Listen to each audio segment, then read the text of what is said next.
احنا كسبانين الاهلي في الموسم ده 3-2، كنا كسبانين 3-0 الشوط الاولاني و2-2 ما كسبوناش.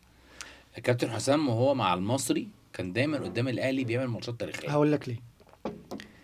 لاعب الاهلي بيبقى عارف ان مثلا انت في النادي تاني مش هتضغط عليه من قدام، فبيستلم الكرة براحته، كله بيدافع. فبيستلم الكرة براحته، وهيقابلوني من نص الملعب وهلف براحته وهبص واعمل اللونج باص وهعدي واعمل اللي انا عايزه.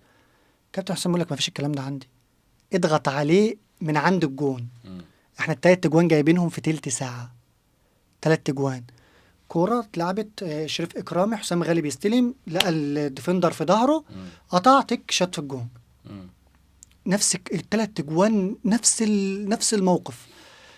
فيقول لك لا، لاعبي الاهلي والزمالك لازم تضغط عليه، ما تحسسوش ان هو نازل فن. انت مش نازل لا، انت هتضغط عليك وهتتضرب هو بيحسسك ان مفيش فرق بينك وبينه. يقول لك معلش حسام غالي كان بيلعب فين قبل كده؟ ما كان في وادي دجله وكان مش عارف فين، يجيب لك اساس اللاعب كان بيلعب فين من اول ما طلع، يحسسك ان انت على فكره كلها رزق، انت ممكن تبقى هنا السنه الجايه. صح. انت ما فيهاش فرق، هو رزقه ان هو هنا دلوقتي، انت ممكن تعمل سنه كويسه تبقى انت هناك وهو هنا.